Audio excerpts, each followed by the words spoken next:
On the day we moved into our first real home, my mother-in-law looked straight at the movers and said, "Put my boxes in the master bedroom. I'll need the bigger closet." I had spent 6 years waiting for that day. 6 years of clipping coupons, skipping vacations, working late, and pretending our one-bedroom apartment didn't feel smaller every winter. When Ethan handed me the keys that morning, standing in the driveway of our little blue colonial at the end of a quiet cul-de-sac outside Columbus, Ohio, I thought every sacrifice had finally turned into something solid. Something ours. The porch still smelled like fresh paint. The hardwood floors had just been refinished, and the sunlight coming through the front windows made the whole place glow like it was welcoming us home. I stood there with a paper cup of lukewarm coffee in one hand and a roll of packing tape in the other, staring at the place where I thought our life was finally beginning. Ethan wrapped an arm around my shoulders and kissed the side of my head. "We made it," he said, smiling in that tired, relieved way I'd seen only a few times in the 10 years we'd been together. I smiled back, because for one perfect minute, I believed him. Then Linda's SUV pulled into the driveway.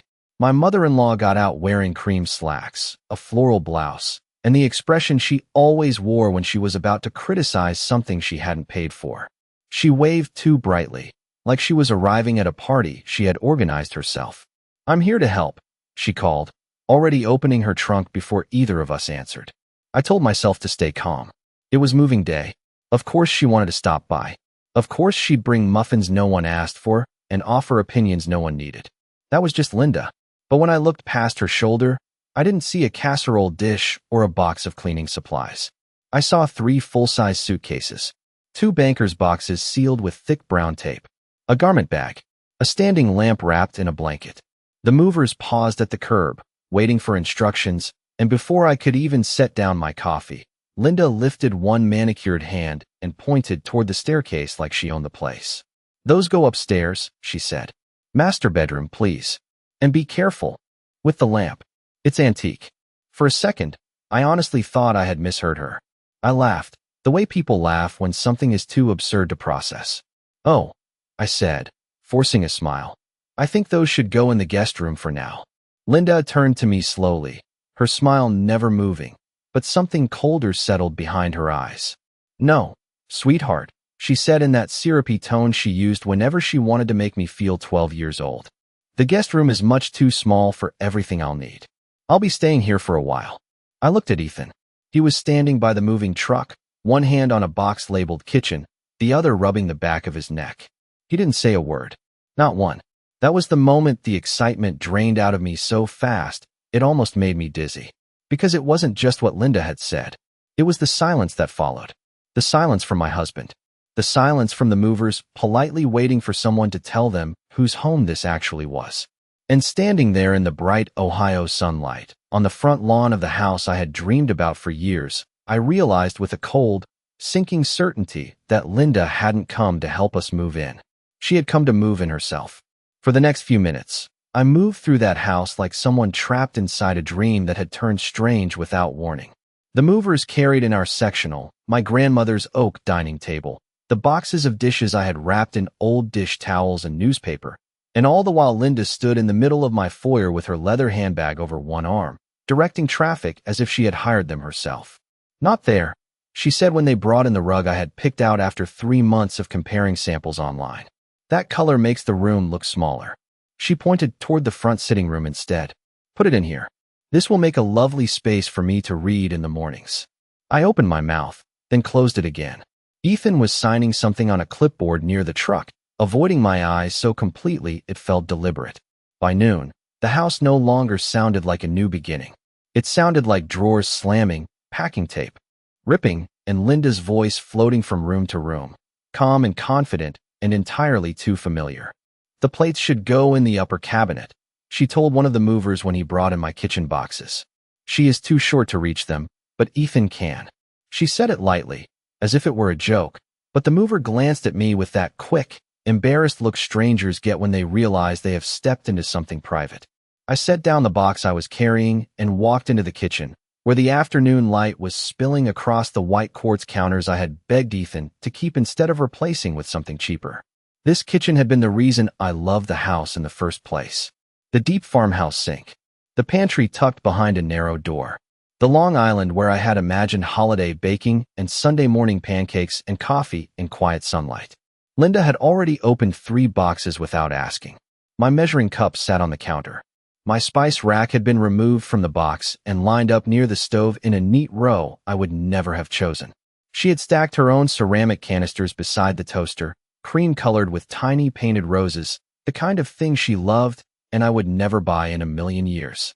"I am just getting us organized," she said when she saw me staring. "You will thank me later. A kitchen needs a system." I looked at the cabinets, then at the open box beside her feet. It was labeled in thick black marker, "Linda, pantry items." "How long are you planning to stay?" I asked, keeping my voice so even it barely sounded like mine. She smiled without turning around. "As long as I am needed." Then she reached into another box and pulled out a framed photo of Ethan at 12 years old, standing beside her in front of a Christmas tree, both of them smiling at the camera. She placed it on my kitchen windowsill where I had planned to set the little basil plant my sister gave me at the closing. "This house will finally feel like a proper family home," she said. Something in my chest tightened so sharply I had to grip the edge of the counter. Because there it was, plain as day, hidden inside all that sweetness and fake helpfulness. She was not acting like a guest. She was not acting like a mother stopping by to lend a hand. She was arranging herself into the walls, claiming corners, rewriting the shape of the rooms before I had even had the chance to breathe inside them. And when I went upstairs 20 minutes later, hoping for a quiet moment to steady myself, I found her winter coat hanging in the primary bedroom closet, right beside my wedding dress box. That evening, the house should have felt warm with the kind of exhaustion that comes after a long, meaningful day. Instead, it felt crowded in a way that had nothing to do with boxes. The sun had dropped behind the maple trees at the end of the street, and the last of the movers had pulled away just after 6, leaving behind silence, stacks of cardboard, and the faint smell of dust and fresh lumber. I stood alone in the upstairs hallway for a moment, staring at Linda's coat in my closet like it might disappear if I looked at it long enough. It did not. Beside it hung a navy garment bag I had not seen before, and on the dresser in our bedroom sat a silver-framed photo of Ethan and Linda from his college graduation, placed neatly beside the lamp I had packed in bubble wrap that morning. My chest went cold. I carried the frame downstairs in both hands and found Ethan in the garage, cutting open a box marked bathroom. "Why is your mother unpacking in our room?" I asked. He froze for half a second, then kept slicing the tape like he had not heard me clearly. "She is just settling in for a little while," he said, too casually. "Settling in?" I repeated. "Ethan, there is a coat in my closet. There is a framed photo on my dresser. There are pantry items with her name on them in my kitchen." She told the movers to put her things in the primary bedroom. He finally looked at me then, but not for long.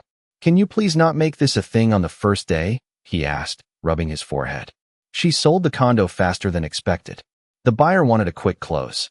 She just needs somewhere to stay for a few weeks until she figures things out." The frame felt heavier in my hands. "A few weeks," I said. "And when exactly were you planning to tell me that your mother was moving into the house we just bought?" He let out a breath, the kind people use when they think they are the reasonable one in the room. "I was going to tell you after closing.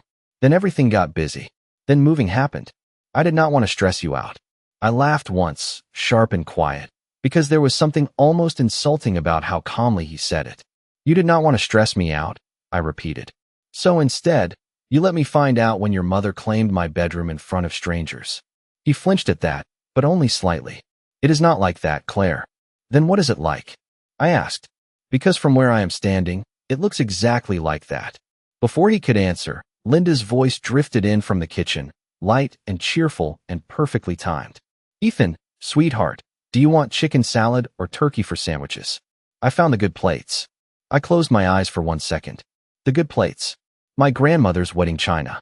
I had packed them myself in a box labeled fragile, dining room, and somehow she had already found them.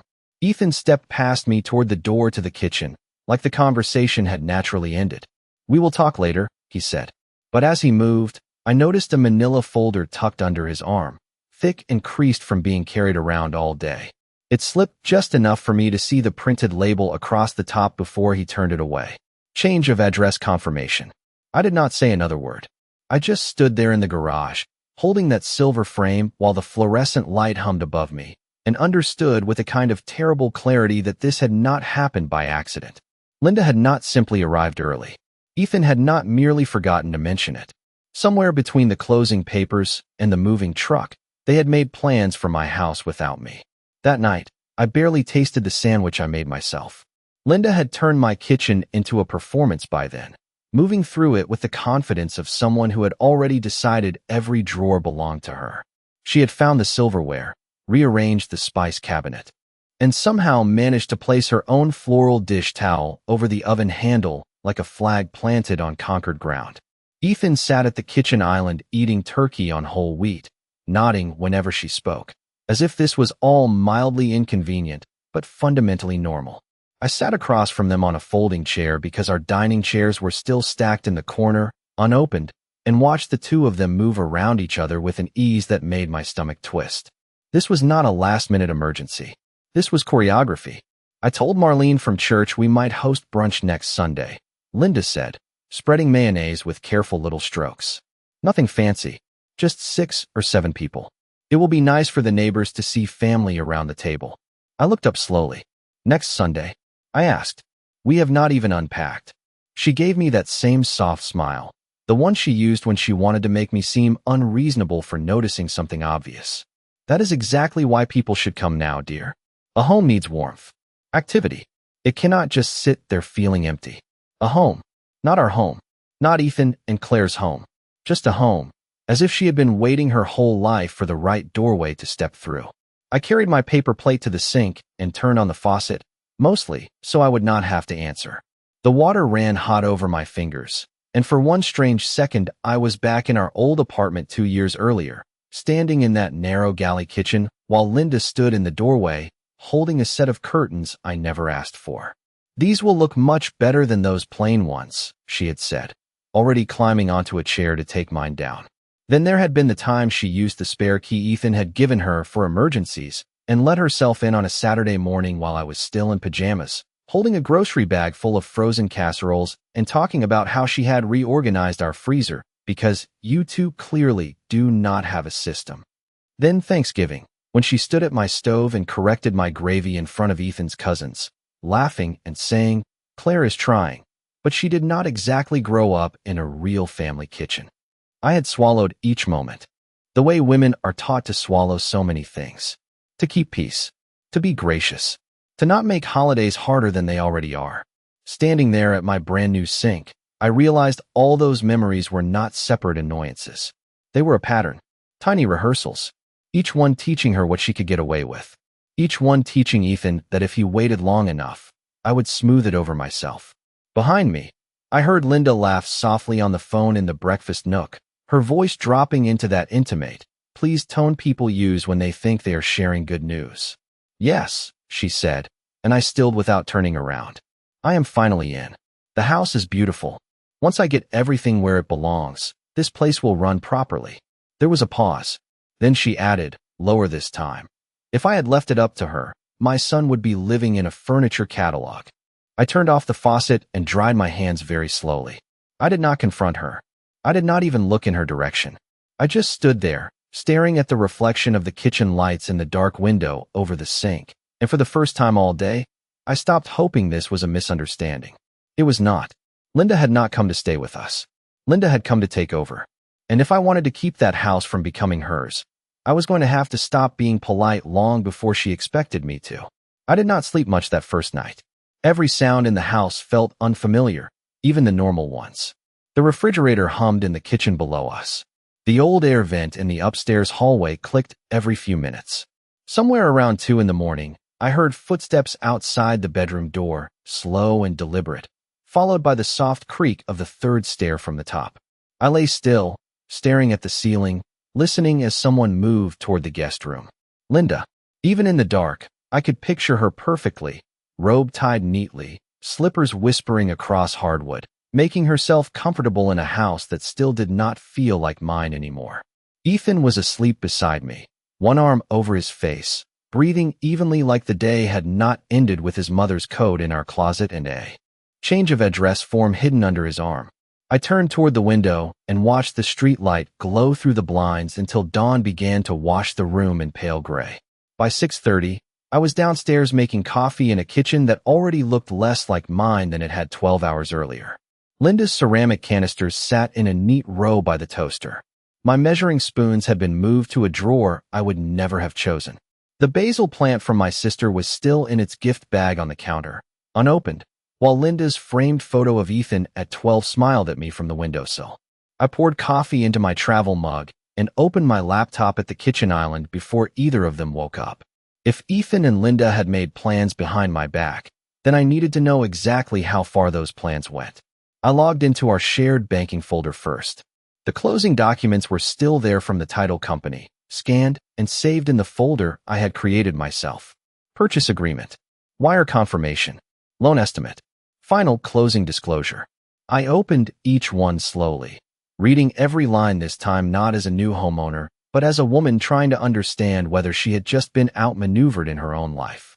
The down payment made my throat tighten the moment I saw it in black and white. $48,000.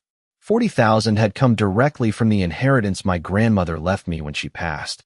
Money I had kept untouched for years because I wanted it to become something lasting. The other $8,000 had come from our joint savings. Linda's name appeared nowhere. Not on the wire. Not on the gift letter section. Not in the lender notes. Not anywhere. My hand steadied. Then I opened the deed packet. Claire Bennett and Ethan Bennett, joint tenants with rights of survivorship. Again, no Linda. I should have felt relieved. Instead, I felt something sharper. Because if she was not on the paperwork, why was she acting like the house was already hers? Why had Ethan hidden that folder? Why had she arrived with enough luggage for a season, not a weekend? I was halfway through the title insurance documents when I heard the soft scrape of a chair behind me. I did not turn right away. "You are up early," Linda said. Her voice warm in that false way that always sounded polished rather than kind. I closed the laptop halfway and looked over my shoulder. She stood there in a pale blue robe, hair brushed, lipstick already on at 7 in the morning, as if she had slept in a hotel and not in the guest room of the house she had inserted herself into. "I always am," I said. She smiled and set a stack of mail on the island between us. "Good," she said. "You can help me figure out where I should have my prescriptions forwarded. I am thinking it makes more sense to start getting everything sent here." Then she slid a folded paper toward me with one finger, casual as could be. It was a printed United States Postal Service temporary mail forwarding confirmation. Her name, my address, and in that quiet, bright kitchen, with the coffee still hot in my hand, I realized this was no longer about an overbearing mother-in-law overstaying her welcome. Linda was not preparing to visit. Linda was establishing residency. For one long second, I just looked at the paper between us. Linda had folded it neatly, like it was a coupon or a church bulletin, not a declaration. Her name, my address, effective date, yesterday. She reached for the coffee pot as if we were two women sharing a kitchen by mutual agreement, then gave me that small, polished smile over her shoulder. "I thought it would be easier this way," she said. "No point in having my prescriptions and bank statements going to the condo when I am clearly not staying there anymore." I folded the paper once and set it beside my laptop. "You sold your condo before we moved in?" I asked. "Of course," she said, spooning sugar into a mug. "I told Ethan that weeks ago. The market is still decent, and I was not going to miss the opportunity." She said it so lightly that for a moment I wondered if she truly believed I had no right to be stunned. Then she added, without looking at me, "Timing is everything in real estate." I stared at her profile while she stirred her coffee, and I had the strange feeling that I was finally seeing her clearly after years of looking through fog. Not because she had changed, because she had stopped pretending. Ethan came. Downstairs 10 minutes later, hair messy, t-shirt wrinkled, still rubbing sleep from his eyes. He kissed the top of Linda's head on his way to the fridge, then looked at me and must have seen something in my face because his hand paused on the orange juice carton. "What?" he asked. I slid the forwarding confirmation across the island toward him. He glanced down, then back up, and in that tiny pause before he spoke, I got the answer I needed. He had already seen it. "Claire," he said quietly, "do not start." I actually laughed at that. Not loudly, just once, because it was almost impressive how quickly he could make my reaction sound like the problem. "Do not start," I said. "Your mother has changed her mailing address to this house." She has her coat in my closet, her food in my pantry, and apparently her entire future planned out, and I am the one starting something. Linda took a careful sip of coffee, then set the mug down with both hands. You are being dramatic, she said. No one is taking anything from you. I am simply making practical arrangements while things settle down. Things? I asked. What things? Ethan let out a breath and sat down across from me, elbows on his knees, like he was preparing for a conversation he had been dreading but still thought he could control. Mom is not in a good position right now, he said. After the condo sale, she has to figure out where she wants to be long-term. She has been lonely since Dad passed. She does not want to rent. She thought staying here would make sense for a while. A while, I repeated. You keep saying that like it means something. A week? A month? 6 months? Until she dies? His jaw tightened. Can you please not talk like that? I leaned back in my chair and looked at both of them, really looked. Linda in her robe and lipstick, hands wrapped around a mug in my kitchen. Ethan speaking in soft, reasonable sentences as if betrayal sounded less ugly when it was well-mannered. And then Linda said the one thing that turned all my suspicion into certainty. This is Ethan's home too, she said, her voice calm as ever. And if my son wants me here, then I am here. Marriage means compromise, dear. You will learn. I did not answer right away. I closed my laptop, took the forwarding paper, and slid both into my tote bag. Then I stood up, picked up my car keys, and grabbed my purse from the counter. Ethan frowned. Where are you going? He asked. I looked at him for a moment, then at Linda, who still seemed so certain she had already won. To find out exactly what rights everyone thinks they have in my house, I said. And for the first time since moving day, I did not wait for either of them to stop me. I drove 20 minutes to a strip of brick office buildings just off Route 315, the kind with dentist signs, insurance agencies, and one small law office tucked between a tax preparer and a nail salon. The title company had already confirmed what I needed to know on paper, but paper and peace are not the same thing. I wanted someone to tell me, plainly, what happened when a woman moved herself into your home and started treating your address like a legal foothold. The attorney I found through a local referral site was named Marissa Cole. Mid-40s, sharp navy blazer, no nonsense in her eyes. She listened without interrupting while I laid out the story. The move-in, the hidden plan, the change of address form, the condo sale, the fact that most of the down payment came from my inheritance.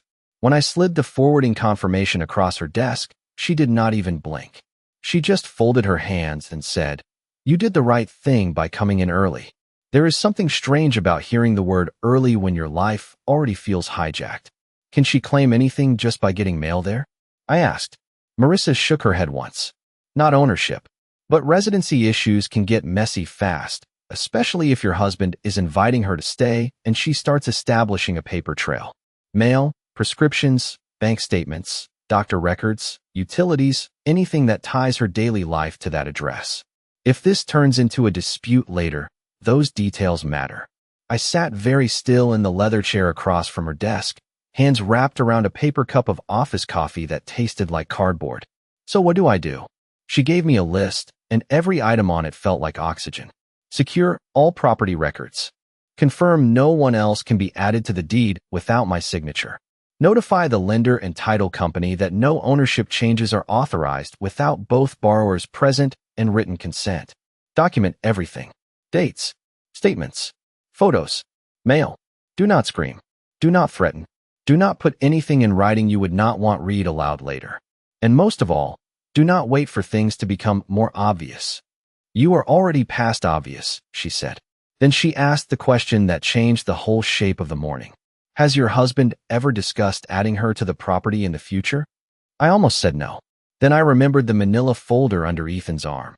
The careful way he had turned it when I noticed the label.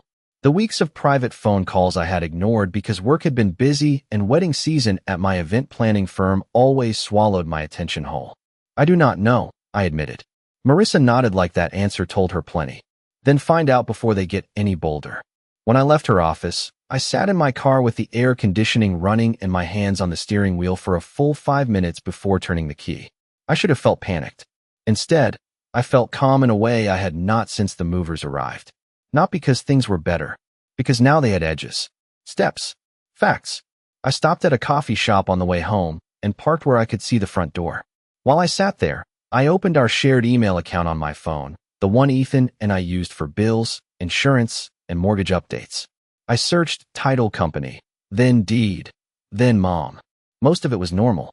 Utility confirmations, closing reminders, moving truck receipts. Then one thread, buried 3 weeks back, made my pulse slow to a dangerous kind of stillness. It was from Ethan to a financial advisor friend of his. Subject line, future options. The message was short. If my mother stays with us long term, what is the cleanest way to protect the house if Claire and I ever split? Could I restructure ownership later? I read it twice. Then a third time. Outside the windshield, people carried iced drinks to their cars. The traffic light changed, and somewhere a lawn crew started up a leaf blower. Ordinary sounds. Ordinary morning. But in my lap, glowing on my phone screen, was the proof I had been missing. Linda had not just moved in to control the house. Ethan had already started thinking about how to protect it from me. I did not go straight home after that. I sat in the parking lot until the ice in my coffee had melted into cloudy water, staring at Ethan's email like it might somehow become less ugly if I gave it enough time. It did not. The words stayed exactly where they were, plain and careful and polite in the way betrayal often is when it comes from someone who thinks of himself as a good man. Future options. Protect the house if Claire and I ever split. Restructure ownership later. Not if we needed more space. Not if his mother needed help. Not even if there was a family emergency. If Claire and I ever split. I took screenshots, forwarded the email to my private account, and then, with a steadiness that surprised me, I kept digging. There were 3 more messages in the thread. His friend had replied with broad suggestions about trusts, tenancy changes, and post-closing transfers. Nothing concrete, but enough to make my stomach turn. Then Ethan responded 2 days later. Good to know. My mother thinks it would be smarter if the property stays in the bloodline. I read that line 5 times. In the bloodline. As if I were some temporary guest in a marriage, some placeholder woman warming a seat until the family made a final decision. I saved everything. Then I called Marissa from the car. She picked up on the second ring. I found emails, I said. He was already asking how to protect the house from me. There was a brief pause, and when she spoke again, her voice had shifted into that crisp, focused tone I was beginning to trust. Forward them to me. Then go home, act normal, and do not confront anyone until you are ready. If they think you know, they will get quieter. Right now, you need them comfortable. Comfortable. It was such a strange word for what I was about to do, but she was right. So I drove back to the house, pulled into my own driveway, and walked in carrying grocery bags I had not planned to buy, just to make my return. Look ordinary. The smell of roasted chicken hit me before I even shut the front door. Linda was in my kitchen again, humming softly to herself, my Dutch oven on the stove like it had always belonged to her. There you are, she said brightly. I was just telling Ethan that we should have a proper family dinner tomorrow night. The neighbors have been so sweet. I think it would be lovely to invite a few people over soon and show them how nicely we are settling in. Ethan was at the island with his laptop open, pretending to review work emails, but watching me too closely. I smiled, set the grocery bags down, and said the one thing neither of them expected. That sounds perfect. Linda blinked once. Perfect, she repeated. Yes, I said, already pulling produce from the bag and lining it up on the counter. A real first dinner in the house. Just us. No neighbors yet. We should celebrate properly before we start inviting anyone else in. Ethan looked up sharply. Linda's face softened with satisfaction, the kind that comes when someone believes resistance has finally collapsed. I knew you would come around, she said. A home works best when everyone understands their role. I met her eyes and smiled again, smaller this time. I agree, I said. Then I spent the rest of the afternoon acting like the version of myself they wanted. Calm, cooperative, helpful. I even asked Linda which serving dish she preferred for the roasted vegetables, and she lit up like a woman being handed a crown. While she talked, I took pictures of everything when she was not looking. Her robe hanging in the guest room. Her mail on the breakfast nook table. The prescription transfer note. The banker's boxes labeled with her name stacked in the garage. The floral dish towels. The church brunch list she had started in my notebook. By 6 o'clock, the stage was set.